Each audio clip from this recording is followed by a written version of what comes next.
Hey guys, welcome back. Today we're finally going to finish the headlight upgrade on this Jetta. I am finally going to put in the xenon bulbs on this car. Now let's get this out in the open.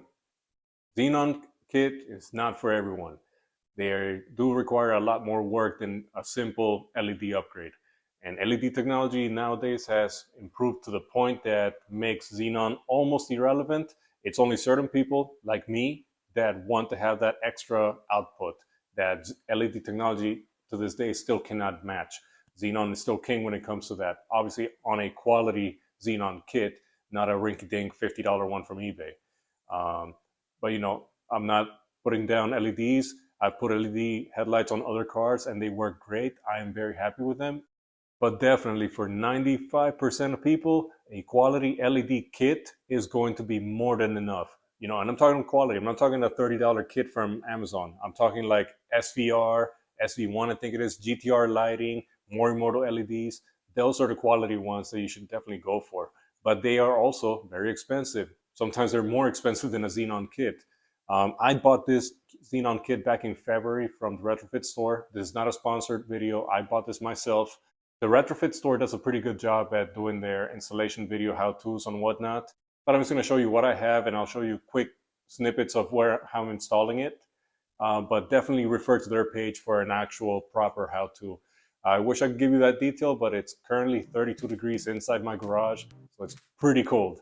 I don't want to be here any more than I have to. All right, so I'm going to try to explain this as best as I can. So inside the headlight, those are the connectors that are going to plug into the H1 bulb connector that's there.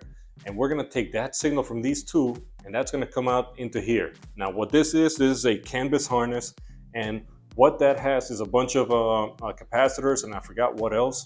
So because Volkswagen uses pulse width modulation signals, what happens is that the pulse of power to the headlights is constantly bouncing up and down, which is something that the ballast would not be happy with. It would burn that out. So what this does is that it actually stabilizes that signal to provide a steady voltage into the ballast. Now what this ballast does is that it's going to take the 14.1 volt input from here that goes through here, and it's going to convert that up to 23,000 volts. Now this is the reason why xenon bulbs are also known by their other name, HIDs. HID stands for high intensity discharge.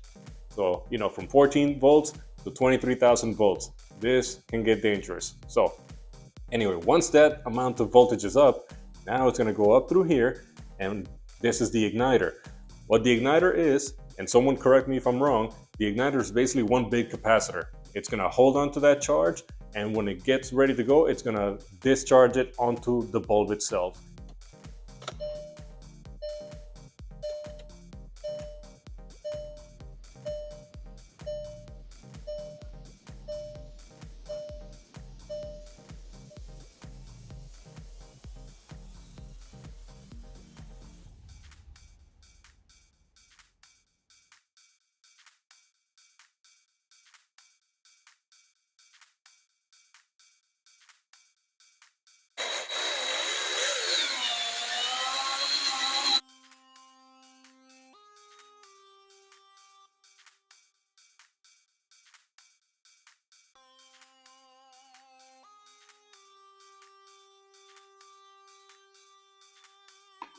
All right, so now that the bulb is in and we have the harnesses poking out through the cover, see it here. So now I need to find a place to put the ballast, the igniter, and the CANBUS harness. So all this stuff, I need to find a place in here. So let me figure that out, and I'll get back to you guys shortly.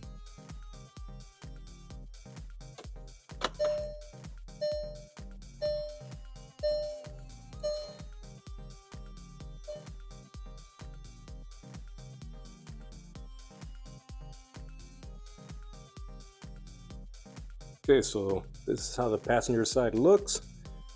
You can see there the ballast is up against the computer there. Got some wiring tucked back there. It's not pretty, but it works. And over on the passenger side, it really doesn't look pretty. I did use double-sided tape to attach it to here, but I do have a zip tie securing it there. There are zip ties everywhere on this thing, but the more important thing is that it's all solid, nothing bangs around. So that's what's more important to me with this being a daily driver.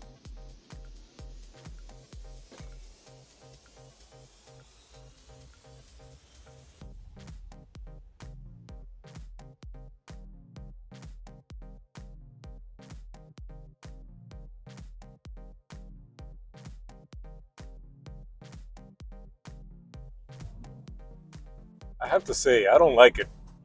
I have a hotspot directly in front of the car. The cutoff is exactly where it should be, but yet the pattern of the light distribution is not all that good.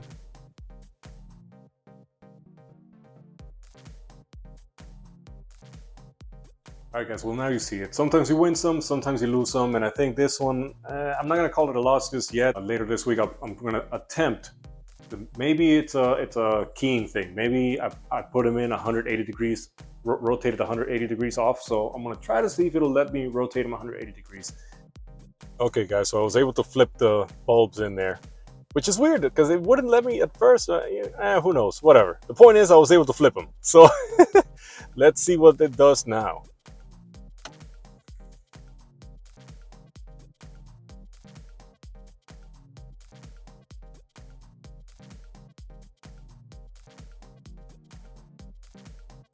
Okay, that is much better. I can already tell on the ground that I don't have a hotspot directly in front of the vehicle. Now it actually, the hotspot seems to be on the wall, which is exactly where I want it.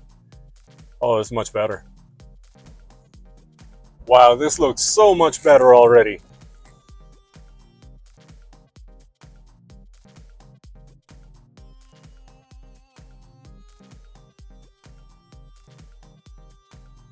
Yeah, this is much better.